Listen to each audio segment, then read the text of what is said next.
Good morning. I want to begin by acknowledging the gravity of the moment in which we find ourselves. The economic relationship between the United States and Canada is not merely a trade relationship. It is the single largest bilateral trading partnership in the history of the modern world. More than $2.7 trillion in goods and services cross that border annually. Millions of American jobs, from auto workers in Michigan to farmers in Montana, from software engineers in Washington state to energy workers in North Dakota, depend on the stability, predictability, and mutual respect that has historically defined how our two nations conduct commerce. What we have witnessed in recent weeks, however, represents a departure from that tradition so significant, so structurally damaging, and so poorly conceived in its economic logic that I feel compelled to address it with the full weight of this office and the full clarity that the American people deserve. The tariff framework that was advanced by the prior administration and which has now been met with a decisive, structured, and internationally supported counter response from the Canadian government under Prime Minister Mark Carney was not, as its architects claimed, a strategy for protecting American industry. It was, by every measurable economic indicator, a strategy for taxing American consumers, destabilizing American supply chains, and isolating the United States from the very alliances that give our economy its global leverage. I do not say this as a matter of political commentary. I say this as a matter of economic fact, supported by the data, supported by the modeling conducted by the Treasury Department, and supported by the near unanimous consensus of independent economists who have reviewed the structure and projected impact of these tariffs in rigorous detail. Let me be precise about what these tariffs were designed to do and why they failed on their own terms before Canada ever responded. The tariff schedule proposed broad-based duties on Canadian goods entering the United States, including steel, aluminum, lumber, agricultural products, and automotive components. The stated rationale was threefold: to protect domestic manufacturing, to reduce the bilateral trade deficit, and to exert negotiating pressure on Canada to accept revised terms under a renegotiated trade framework. Each of these objectives, I want to be very clear, was either structurally misconceived, empirically unsupported, or strategically counterproductive, and in several cases, all three simultaneously. On the question of protecting domestic manufacturing, tariffs on Canadian steel and aluminum do not, in the medium or long term, strengthen American manufacturing capacity. What they do is raise input costs for every American manufacturer that depends on those materials. The automotive sector alone, which sources billions of dollars in Canadian-produced steel and aluminum annually, faces immediate margin compression when those tariffs are applied. That margin compression translates, over time, into reduced capital investment, reduced hiring, and, in the most stressed cases, facility consolidation or closure. The protection of upstream raw material producers comes at a direct and measurable cost to downstream manufacturers, and the net employment effect, when modeled with the full supply chain in view, is negative. This is not a theoretical projection. This is the documented outcome of the 2018 Section 232 tariffs on steel and aluminum, which the Treasury Department, the Federal Reserve, and multiple academic institutions studied extensively in the years that followed their implementation. On the question of reducing the bilateral trade deficit, this reflects a fundamental misunderstanding of what trade deficits represent and what drives them. The United States runs a trade deficit with Canada in goods, but that deficit is substantially offset by a services surplus. And more importantly, the goods deficit itself is largely a function of energy imports. Canadian oil and natural gas that American refineries, American utilities, and American households depend upon. Reducing that deficit through tariffs does not make American energy more affordable or more secure. It makes it more expensive because it introduces friction into a supply relationship that took decades to build and that currently functions with extraordinary efficiency. The trade deficit with Canada is not evidence of unfair trade practices. It is evidence that Canadian energy resources complement American economic needs in ways that generate mutual value. Tariffs do not change that underlying complementarity. They simply make the exchange more costly for both sides, with American consumers bearing a disproportionate share of that additional cost. On the question of negotiating pressure, this is perhaps where the strategic miscalculation was most severe and where Prime Minister Carney's response was most consequential. The assumption underlying the use of tariffs as a negotiating instrument is that the targeted country will experience sufficient economic pain to come to the table and accept the terms being demanded. That assumption requires that the targeted country lack viable alternatives, lack domestic political resilience, and lack the institutional relationships necessary to build a coalition of resistance. Canada, as it turns out, possessed all three of those things in abundance. Prime Minister Carney, who came to this role with a depth of macroeconomic and financial policy experience that is genuinely rare among heads of government, having served as Governor of the Bank of Canada and Governor of the Bank of England, understood immediately that the correct response to economically unsound tariff pressure is not capitulation. It is structured, proportionate, internationally coordinated retaliation, combined with a clear articulation of the legal and institutional framework within which that retaliation is being conducted. What Canada did, and I want to be careful here to describe it with precision, was not merely impose counter tariffs. That would have been a straightforward tit-for-tat response, which any nation can execute. What Canada did was construct a multi-layered strategic response that operated simultaneously on the trade, diplomatic, legal, and institutional dimensions. On the trade dimension, Canada identified the American export categories most sensitive to disruption: agricultural products, consumer goods, and manufacturing inputs, and applied targeted duties designed to maximize political and economic visibility in key American states and congressional districts. On the diplomatic dimension, Canada activated its relationships with G7 partners, with European Union trade officials, and with multilateral institutions to build a coalition of concern around the American tariff approach, framing it not merely as a bilateral dispute, but as a challenge to the rules-based international trading order. On the legal dimension, Canada initiated formal dispute resolution proceedings under the existing trade framework, creating a documented record of the American measures and their inconsistency with negotiated obligations. And on the institutional dimension, Canada signaled clearly and credibly that it was prepared to diversify its trade relationships, accelerating conversations with the European Union, with Indo-Pacific partners, and with other G7 nations, in ways that would permanently reduce Canadian economic dependence on the United States if the tariff pressure was not resolved. This is what a sophisticated economic and diplomatic response looks like, and the reason it succeeded. The reason we are now describing this as a historic defeat for the tariff strategy is that it was grounded in economic reality rather than economic mythology. Canada did not blink because Canada did not need to blink. The economic pain of the tariffs, while real and significant for certain Canadian sectors, was manageable and politically survivable in ways that the architects of the American tariff strategy clearly did not anticipate. And the international coalition that Canada assembled meant that the United States was not simply in a bilateral dispute with a single neighbor.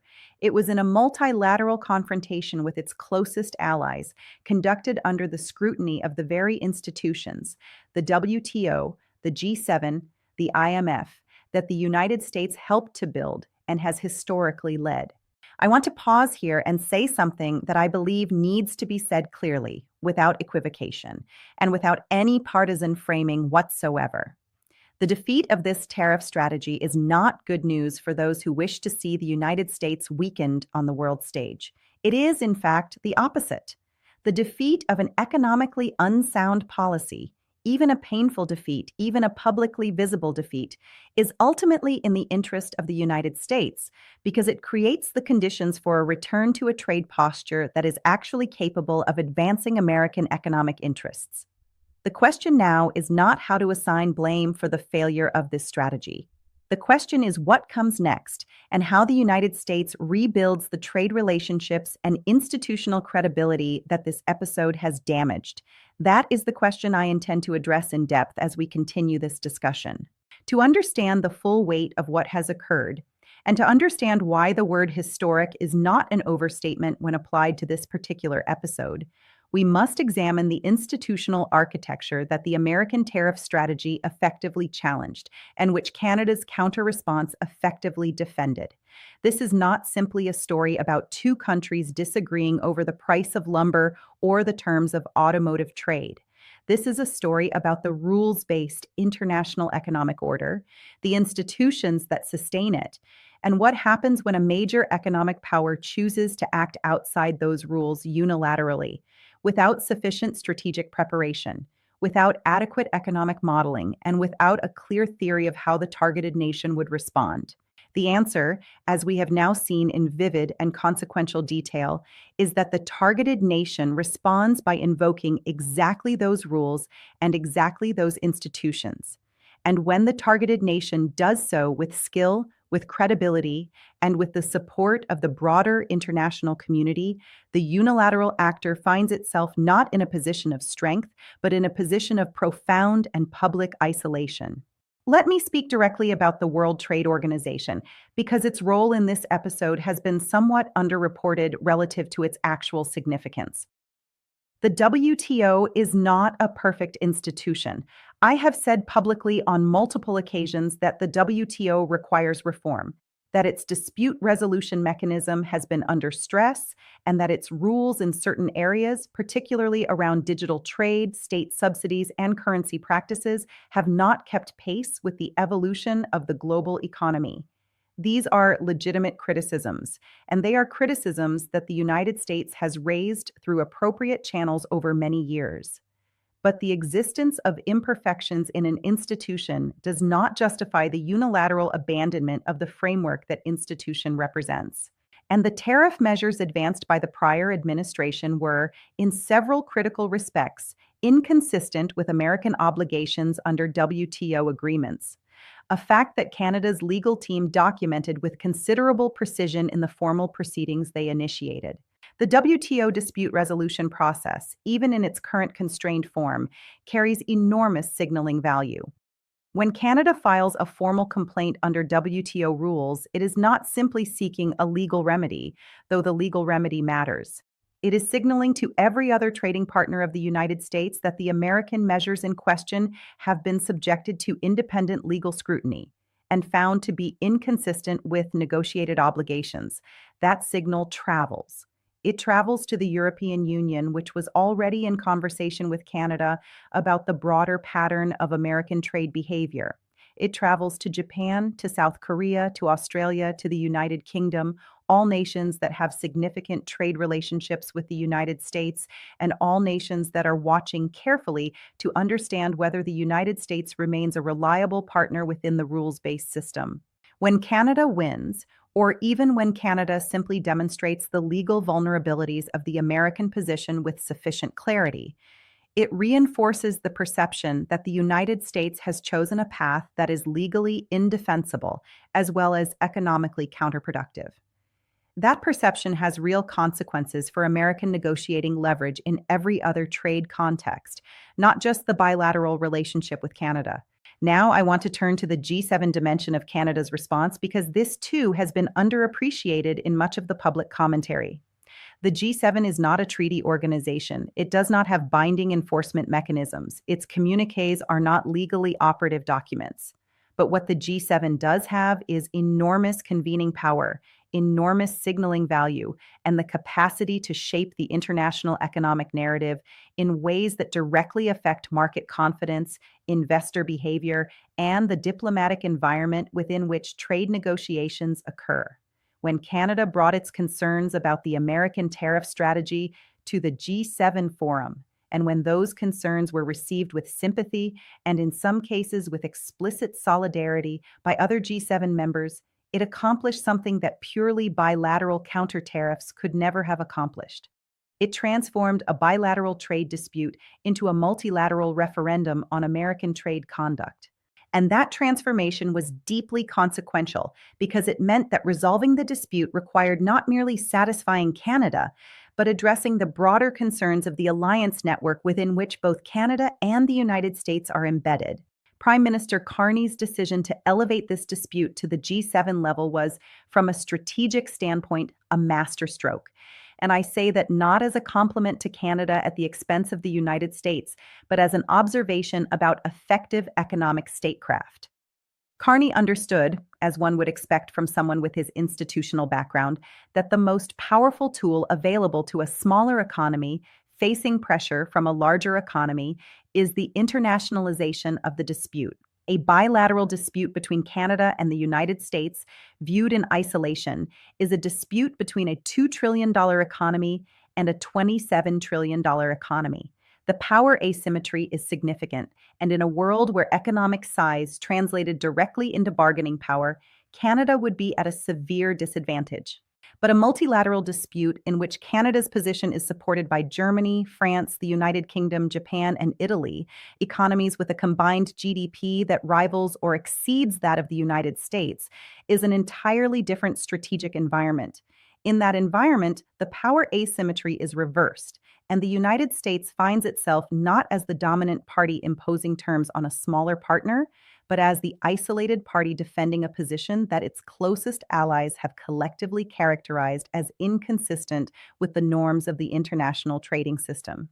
This is the strategic reality that the architects of the American tariff strategy failed to anticipate, and that failure deserves serious analysis.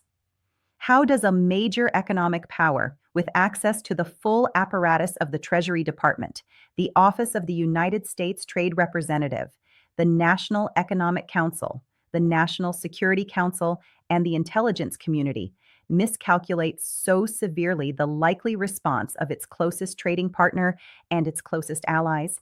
The answer, I believe, lies in a fundamental methodological flaw in how the tariff strategy was conceived and evaluated.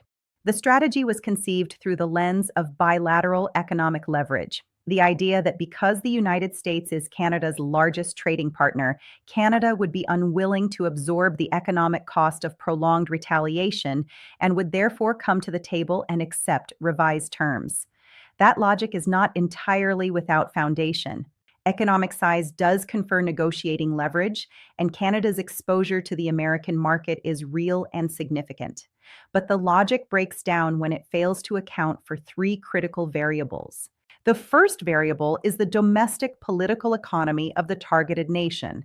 Any trade strategy that relies on inflicting economic pain on a trading partner must reckon with the political dynamics of that pain. In Canada's case, the imposition of American tariffs did not fracture the Canadian political consensus in favor of accommodation. It did the opposite. It unified the Canadian political establishment across party lines, across regional lines, and across the urban-rural divide in support of a firm, coordinated response. Prime Minister Carney's approval ratings, rather than declining under the economic pressure of the tariffs, increased as Canadians rallied around a leader who was perceived as standing firm against what was widely characterized as economic bullying by a larger neighbor. This is a well-documented phenomenon in the international relations literature on economic coercion, the rally around the flag effect, and it is a phenomenon that any serious trade strategy must anticipate and account for. The failure to do so in this case was not a minor oversight. It was a foundational error that undermined the entire strategic logic of the tariff approach from the outset. The second variable is the availability of alternative economic relationships. The assumption that Canada had no viable alternatives to the American market was always questionable, and it has proven to be incorrect. Canada is a member of the Comprehensive and Progressive Agreement for Trans-Pacific Partnership, which gives it preferential access to markets in Japan, Australia, Vietnam, Chile, Mexico, and several other significant economies. Canada has a comprehensive economic and trade agreement with the European Union, which, while not yet fully implemented in all its provisions, provides a substantial framework for expanded trade in goods, services, and investment. And Canada has the geographic, institutional, and diplomatic capacity to accelerate the development of those alternative relationships in ways that reduce its long-term dependence on the American market. The signaling value of Canada's willingness to pursue those alternatives, even if the actual trade diversion in the short term is limited, is enormous because it tells the American business community, the American agricultural sector, and the American manufacturing sector that the access they currently enjoy to the Canadian market is not unconditional. It is contingent on a trade relationship that is conducted with mutual respect and within the framework of negotiated rules. The third variable is the institutional and reputational cost of the tariff approach for the United States itself. Every time the United States imposes tariffs that are inconsistent with its WTO obligations, every time it uses trade measures as instruments of political coercion against allies, every time it demonstrates a willingness to act outside the rules-based framework that it helped to construct, it erodes something that is genuinely difficult to quantify but genuinely consequential: the confidence of other nations in the reliability and predictability of American economic engagement. That confidence is the foundation of the dollar's reserve currency status. It is the foundation of the deep and liquid markets for American Treasury securities. It is the foundation of the investment relationships, the technology partnerships, the intelligence sharing arrangements, and the security alliances that give the United States its extraordinary geopolitical leverage. Tariffs that are economically counterproductive are damaging enough. Tariffs that simultaneously erode the institutional foundations of American global leadership are damaging at a level that will take years, perhaps decades, to fully assess and address. I want to be clear that I am not describing an irreversible situation. The institutions are resilient, the alliances are deep. The economic relationships between the United States and its partners, including Canada, are grounded in genuine complementarity and mutual interest that survives even significant political disruption. But resilience is not the same as immunity. And the work of rebuilding the trust, the credibility, and the institutional standing that this episode has damaged is work that must begin immediately, must be conducted with seriousness and consistency, and must be grounded in a clear-eyed recognition of what went wrong and why. That recognition is not a counsel of despair. It is the necessary precondition for a constructive path forward, and it is to that path forward that I will turn as we continue this analysis. Having examined the institutional dimensions of this episode and the strategic miscalculations that produce the outcome we are now analyzing, I want to turn to something that receives considerably less attention in the public discourse, but that is, in my judgment, equally important to understanding the full scope of what has occurred.